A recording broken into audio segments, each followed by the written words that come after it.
when they see me, they know that every day when I'm breathing, it's for us to go farther, you know? Every time I speak, I want the truth to come out.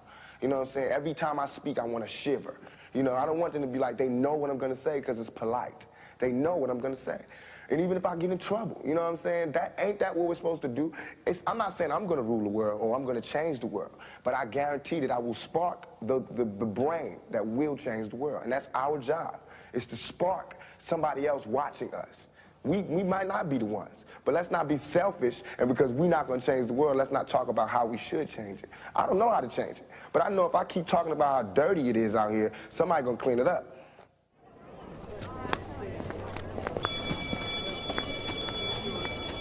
And now he's been promoted. His job, principal. Good morning, good morning, good morning. Uche and Njoku, sneaker principal. It is September 8th, 2023, and it is 5:39 in the morning. 5:39 in the morning. And I've been told by several people that I am crazy for getting up every morning this early, and not only that, put my workout in. So today I decided not to go for a walk or a run, go to the gym. I got up and just pulled out my yoga mat and decided today, this morning would be all about push-ups. And I don't do any crazy number of push-ups. I just do enough to get the body moving so that I can start my day the right way. So I think this morning I did a total of 120 push-ups. So I do 30 regular, 30 wide, 30 military, and 30 diamonds, and I do it in sequence with in between 50 to 60 crunches. Then followed by some level of stretch. So this morning I felt like I needed to really stretch my lower back. So it was push-ups, crunches, lower back stretch, then same thing until I hit 120 push-ups. So that was it for this morning. I feel good. Quick story, yesterday I went to the bodega across the street from my school. And for those of you who are not in New York City, bodega in California, we call it the liquor store. So it's like, it's like the corner store, you know. So went in there, and the gentleman who works in there, I think he might be one of the owners. Really, really awesome dude. Every time I see him, give him a pound, we have a conversation. So yesterday I walked in there about 6:30 in the evening, leaving work, and he looked at me. Actually I looked at him. I was like, "So how you feeling?" He's like, "Tired." He said, "What about you?" I was like, "I'm tired too. It's been a long day." So he asked me, "So what time do you get up in the morning?" I said, "Usually about 4:30." And he was like, "Wow." I was like, "I have to go." Then he asked me, how long does it take to get to work? And I said, roughly about 30, 40 minutes, depending on traffic. And he was like, "So why do you get up so early?" And I said, "Because I have to work out. I have to work out. It's not even a question." And he said, "Wow." He told me I don't have enough time to do that. And I was like, then we talked about his day, and we have roughly the same type of day. And I was like, you just got to commit to that one thing. And I told him, I'm 47. So this is what keeps me moving forward. And he said to me, "No, you're not 47. And this is the first time I've had another man look at me and in shock and awe and said, "No, you're not 47." And I was like, maybe he was just, maybe he was just blowing smoke. But it felt good because I know that for there's a lot of men out there and women out there that are in my age bracket who don't feel good. They're in that grind, that daily grind of like getting up, going to work, just getting up in the morning just with enough time to just get the coffee, shower, get dressed, jump in traffic, go to work, sit down all day, minimal movements, and sore bodies, sore knees, aching backs, and they do this every day, and they get home, and it's like rinse, repeat, wash, rinse. It's like wash, rinse, repeat, and it breaks my heart because I know that pain when your body is just not optimal, and I'm not saying my body's optimal right now by any means, but I do know that the little that I do, I have this motto: no days off. Whether it's going for a walk, for a jog, stretching. There's something that has to happen every single day, because this machine called our bodies was not built for rest. Rest was created to rejuvenate the body so the body could work, not just be in rest in motion. There's a saying that that goes, the most dangerous time for an airplane is when it's on a runway, and sounds kind of crazy, right? A plane on the runway is in danger, yeah, because it's built to fly. All the little mechanisms, all the little machines, all the little widgets or whatever is in the plane, the engine, the fuel lines, and everything else are meant to be running. So if it sits for a little too long, rust sets in. Pipes start to deteriorate. Things start to get stuck. So when you try to then when you take off, guess what? One little screw can take down the whole entire plane. One little rusted screw could take down the whole entire airplane. So the same thing with our bodies. If we don't take care of our bodies by moving, then we're just speeding the timeline towards our demise. My grandfather lived to 116. My maternal grandfather lived to 116 years old, and the story was that up until the last few years, we're talking about like last 2-3 years of his life, he walked almost 3 miles every day to go sit with his best friend, who was also another man over 100 years. And by that time, my grandfather was blind. So one of his great grandchildren, whoever would walk with him, hold his hand and walk with him 3 miles. And it's funny because you would think, why would this man, well over 100, is over 110, be walking 3 miles every day just to go sit down and talk with his friend? Of course, the mind, being active like that in conversation is a great thing. The heart, being amongst friends and loved ones is always good for the body. But that 3 mile walk kept his airplane, in tip-top condition. When he passed away in his sleep, peacefully. There was no trauma, there was no drama. It was just, lived across 3 centuries, the 1800s, the 1900s, and 2000s. So I say all that to say, you got to get up and move. You got to prioritize your health, especially school leaders.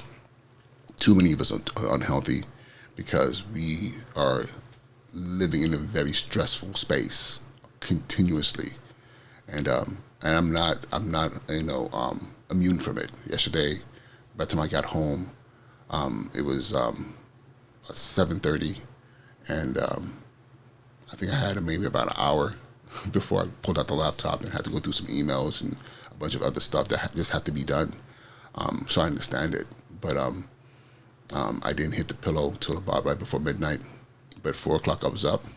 I'm sorry, 4:30 I was up, and then at 4:30 I went through my morning rituals and brushed my teeth, washed my face, did my reading. This right now I'm reading scripture, just trying to get my mind right, and then I got to my exercise.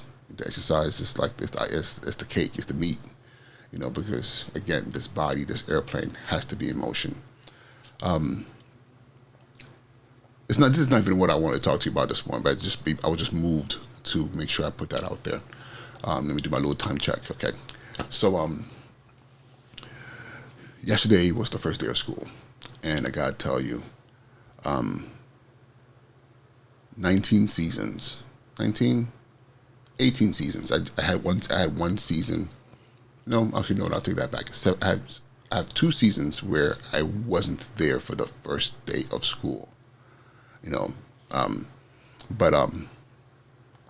But over the course of 19 years in education, 17 school year openings,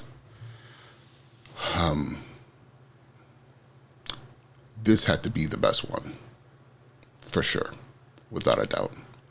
And what made it the best one is because I love being in spaces where people don't expect much.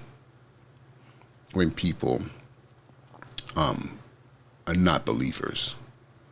And this is a school that is an amazing community, amazing kids, amazing families, just the energy in the streets, like I said, I'm a hood kid, so growing up in South Central LA and growing up in Inglewood, California, growing up in the streets of Kanu in West Africa, all these places, I've always been in spaces where it was super urban, and you can say these were not the most affluent communities, by any means at all. And there's always this energy, community, and just survival and do what you got to do, the hustle. So I love these spaces. And here's a school that I took over May 1st that a lot of people had written off. And from May 1st, my first day officially as a principal, interacting of this school and closing out the school year. And then yesterday, starting off, kicking off the school year. And I did something that I've done before, but this year was super intentional. What I did this year was that I said, I have an amazing team. I have an amazing team, amazing squad, teachers, leaders, aspiring leaders, and I'm going to empower them to put into action what they know they can do. And in some cases, what they did know they can do. So I'm, delegating, responsibilities, mapping things out. Last week, over the past 3 weeks, and pouring to people, becoming a motivator, becoming the facilitator of leadership. Because at the end of the day, I know what everything that's happening. I know how everything should be. I've set my expectations, but I gotta let my leaders step up. If I'm going to be the general, I gotta let my colonels, my captains, my lieutenants, my squad leaders, my platoon leaders. I know my military talk, and plus I'm wearing my military green this morning, but I gotta let them lead. And yesterday, from the moment kids walk into the building, into the cafeteria, ushered into the auditorium, put into their classes, meeting their teachers, getting their schedules, and my assistant principal welcoming them and speaking to them. I was fortunate my superintendent stopped by at the right time. He was introduced, he spoke to them. And this space, I'm standing in the cut. I'm standing in the corner watching all this, and I'm smiling. I'm telling from ear to ear. I see my C middle schoolers, my 8th graders in the middle seating, the orchestra seating in the middle, in their black polos with the school logo. Then I look to my right, all my 7th graders in their gray polos with the school logo. Then I look to my left, my 6th graders in the navy blue. And I'm looking at all this. Every kid is out, not every kid, but I would say 90% of the kids in their uniforms, with khaki pants, their polo shirts. Some kids, of course, weren't able to get their uniform shirts, but they're receiving it. Everyone's putting their uniform shorts and every shirts on. Everybody's sitting there. And there was a sense of calm. Of course, this is still middle schoolers. They're talking to each other, they're laughing and everything else. There's a sense of joy. There's definitely, not a sense, there's joy in the space. But there's also a sense of calm, and there's also a sense of, this is who we are. This is who we are as a community. This is the community. And by the time I got up to do to kick off my town hall and speak to the students, and I think I stood there for a good hour, toes down, all toes, 10 toes down, engaging the students and talking to them about our community expectations, our instructional expectations, the plan for the year, the rolling out of our Regents for All program, letting them know that we're not just preparing them for college and career readiness. No, that is without say, but our implicit mission that's very clear is high school readiness, having that conversation and talking to them and seeing kids' eyes open up. And some of them were nervous, some of them were excited, all these things, because everything was grounded in academic endeavors, the academic mission, the academic focus, but then, padded with the supports, social, emotional, academic interventions, all these different things. We talked about this. And for the first time I could tell you ever in my career, I had 7 visitors, seven people who came from the district who came in. And every time I saw them, I was excited because I was like, please come see. You know, carry what you see here and let the world know what we're doing here. You know, and by the time we started moving, the kids upstairs, kids were in line, they got upstairs, went into the classrooms, you know, the flow in the hallways, you know, I know people might say, yeah, listen, it's just day one, but trust me, I've had 17 day ones, and this was different. This was different, you know, and again, I'm going to say this, it wasn't me. All I did was I had a vision, and I had a foresight of what I wanted to see, of what I believe was going to happen.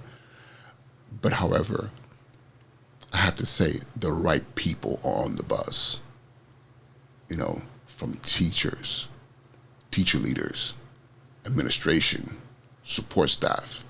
There's energy in there that is very clearly that we are on the bus together. Listen, is everybody on that bus fully? No, some people might be hanging out the window a little bit. Some people are hanging on the back of the bus, you know, not quite sure. But regardless, yesterday was an amazing day. And further evidenced by the people who have been in that building for a number of years, people who have been in this educational field for decades, who were saying to me, members of my staff, people from other schools in the building saying, we see what you're doing. We see y'all.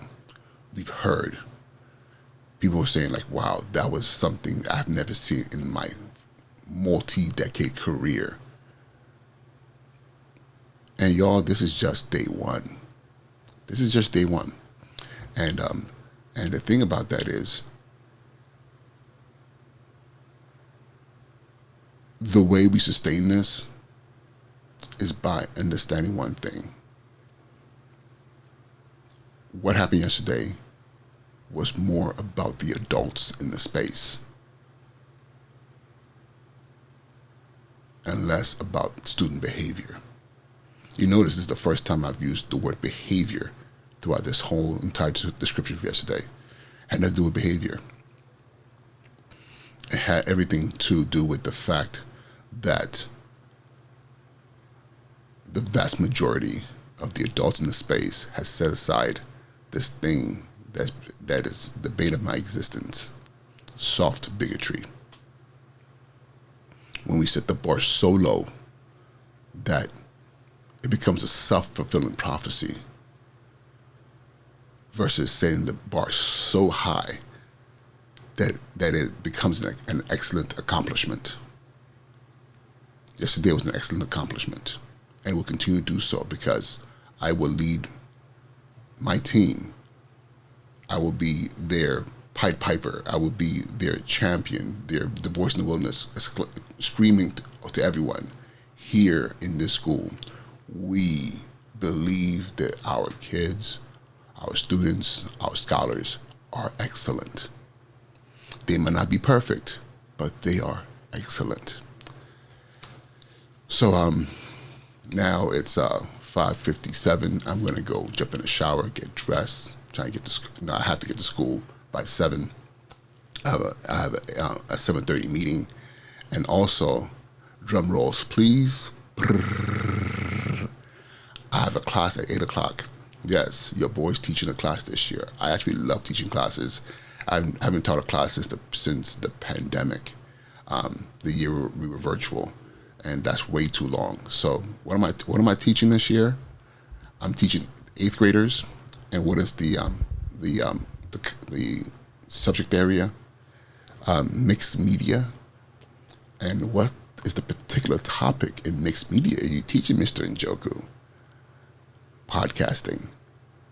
We are going to build a school podcast with multiple shows produced by students, interviewing, talking about music, talking about fashion, talking about sneakers, whatever it is that kids want to talk about. But I'm going to teach them how to produce a podcast from scripting, producing, opening video, closing, all those things. Okay, I'm not an expert at this, but I love doing it, and I've been doing it for a little while now. And there's more than one way to create a podcast, and we're going to do one at my school. So stay tuned. Look for Exploration Discovery Podcast Network. It's coming very soon. So I'm excited about that this morning, 8 o'clock. I have my first group of 8th graders, and we're going to be talking about podcasting. And y'all, thank you so much for indulging me with this space so I can share my thoughts with you. Have an amazing day, and I'll talk to y'all soon. All right, peace.